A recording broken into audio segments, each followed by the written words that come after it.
The simple asset versus liability test in the last lesson. You learned what an expense is. An expense is money going out, rent, groceries, gas, subscriptions, restaurant spending, and phone bills are common examples. Today we are going one level deeper. Some money decisions create things you own. Other money decisions create payments you still owe.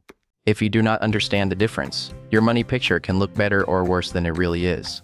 Today's lesson is about assets and liabilities. More specifically, it is about a simple test you can use to tell the difference. An asset is something you own that has value.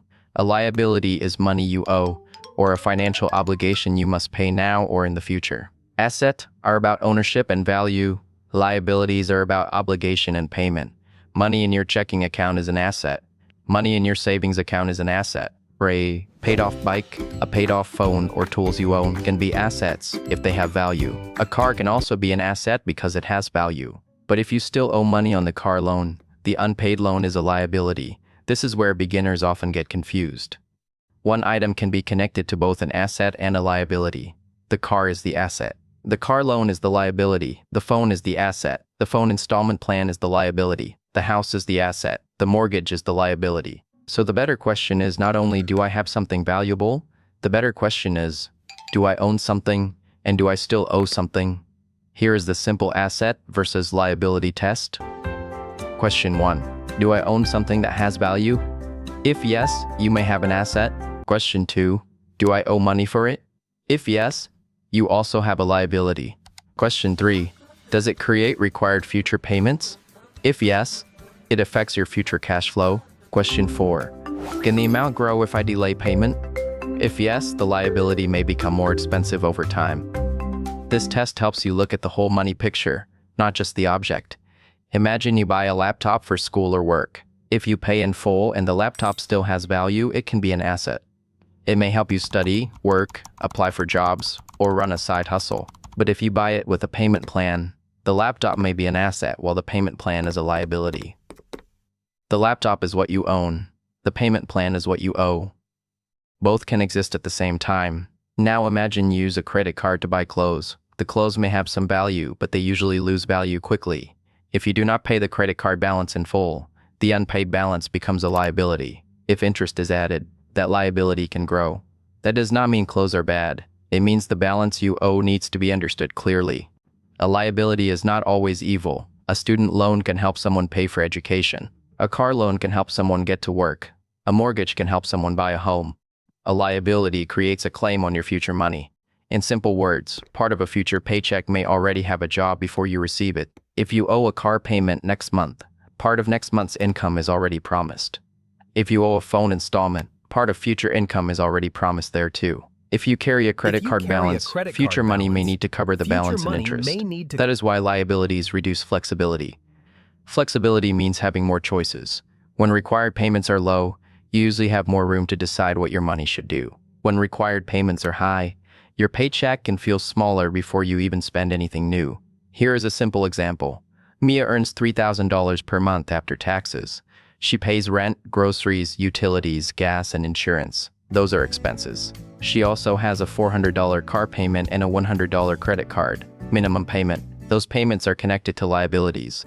Before Mia chooses any fun spending, $500 of her monthly income is already committed to debt payments. That does not make Mia a bad person. Now let's pause for a tiny money brain break. If your brain just whispered, "Wait, my future paycheck already has roommates," you are understanding the lesson. Please like and subscribe before your budget starts charging you emotional rent. One common mistake is thinking an asset must produce income. For beginners, an asset simply means something you own that has value. Some assets are easier to use or sell than others. For today, keep the definition simple. Now let's use 3 everyday examples. Example 1. You have $800 in savings. You own that money. It has value. It is an asset. There is no loan attached to it. There is no required future payment attached to it. So this is a simple asset. Example 2. You buy a car worth $10,000. You still owe $7,000 on the car loan. The car is an asset because it has value. The loan is a liability because you owe money. The full picture includes both. Example 3. You have a credit card balance of $2,000. You may no longer own something that holds the same value, but you still owe the credit card company. That unpaid balance is a liability if interest is added. The liability can grow. These examples show why the test matters. Without the test, it is easy to say, I have a car, so I have an asset that may be partly true. But the clearer picture is, I have a car worth $10,000 and I owe $7,000. Assets can support you. Liabilities can require support from you. That is why every liability deserves attention. Clarity is the goal. Personal finance is not about judging yourself. It is about seeing the numbers clearly enough to make better choices. Before you take on a new payment, ask 4 questions. What am I getting? What will I owe? When must I pay? What happens if I cannot pay on time? These questions protect you from surprise, and surprise can be expensive. A surprise subscription is annoying. A surprise repair is stressful. A surprise debt payment can damage your whole budget. The goal is to make future payments visible before they become problems. Now let's do a quick practice. Open a notebook, a notes app, or a simple spell.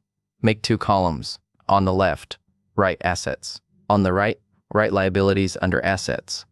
List checking account money, savings account money, cash, a paid-off phone, a paid-off bike, or anything you own that has value. Under liabilities, list credit card balances, student loans, car loans, phone installment plans, personal loans, payment plans, or unpaid bills. You do not need perfect numbers today.